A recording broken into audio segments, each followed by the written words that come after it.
Bonsoir et bienvenue sur Afrique Sport pour le journal du soir de ce samedi 3 avril 2021. Nous débutons avec la CAN 2021 après l'officialisation de la date du tirage au sort de la CAN arrêtée pour le 25 juin et la phase finale prévue du 9 janvier au 6 février 2022. Le Cameroun a procédé au lancement du concours artistique national pour la proposition de l'hymne officiel de la Coupe d'Afrique des Nations Cameroun 2021. Les deux concours sont ouverts à compter du 1er avril 2021 à tous les artistes musiciens et artistes plasticiens individuels ou collectifs de nationalité camerounaise pour parler notamment de la mascotte à faire, peut-on lire dans le communiqué. Et nous passons en Algérie, déçus d'avoir vu certains joueurs Delors, Ferrat, ne pas honorer leur convocation. Le sélectionneur de l'Algérie, Jamel Belmadi, les a recadrés sans les nommer. Slimani est dans un grand club avec un président fort. Et le fait qu'il harcèle sa direction pour aller jouer en Zambie, je n'ai pas mieux comme exemple. Ce n'est pas le cas d'autres joueurs qui n'ont pas la même envie. Cela ne m'a pas plu, a déclaré le sélectionneur algérien Jamel Belmadi sur les ondes de Radio Chaîne 3. Les absents ont donc toujours tort et l'équipe nationale algérienne ne fait pas d'exception à la règle. Andy Delors et Zinedine Ferrat ont dû avoir les oreilles qui sifflent.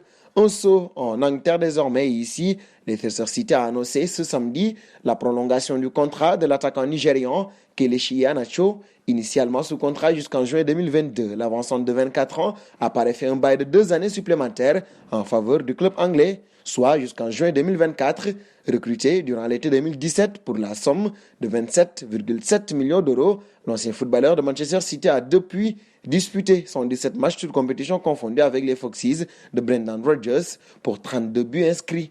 Nous parlons de Mbappé pour la seconde partie de ce journal du soir. Il est parfois difficile à suivre. Le plus souvent, c'est sur la pelouse. Mais en dehors, cela arrive aussi. Dans un entretien accordé à RMC, l'attaquant du PSG a fait cette confidence qu'il se persuadait qu'il était le meilleur à chaque fois qu'il rentre sur un terrain, même quand il affronte Lionel Messi et Cristiano Ronaldo, alors qu'il les juge plus forts que lui. C'est déroutant, le fait qu'il pense qu'il n'est pas encore aussi bon que Messi et Ronaldo, tout en disant qu'il se convainc qu'il l'est. Ça me dérange car cette phrase n'a pas de sens, a réagi Djibril Cissé vendredi soir sur la chaîne L'équipe. Il vaut mieux ne pas le dire dans ce cas car il a le droit de penser qu'il est le meilleur si ça le fait avancer et c'est tant mieux pour lui, ajoute l'ancien attaquant français. Et nous passons en Espagne pour parler d'un autre attaquant français. Ici, Benzema a été récompensé pour ses 5 buts et une passe décisive au cours du dernier mois de compétition.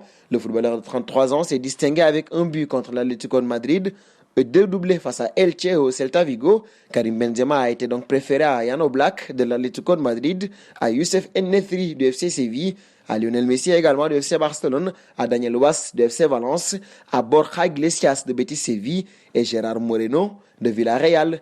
Nous terminerons avec Guardiola. Il a salué les performances de son ancien joueur Kelechi Iheanacho pour Leicester City ainsi que celles de son compatriote Wilfried Ndidi. Guardiola a loué l'impact de l'attaquant à Leicester a révélé que la star des Super Eagles a été autorisée à quitter Manchester City en 2017 pour lui permettre d'obtenir plus de temps de jeu.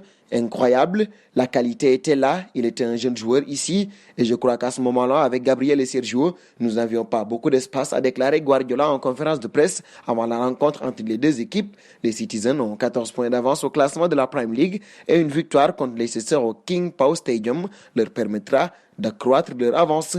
Et nous arrivons au terme de ce journal du soir que nous fermons avec la question du soir. Benzema peut-il prétendre au Ballon d'Or si le Real de Madrid remporte un trophée majeur durant cette saison? Vos réponses seront attendues en commentaire. En attendant, n'hésitez pas à vous abonner sur Afrique Sport pour ne rien manquer du football continental et international.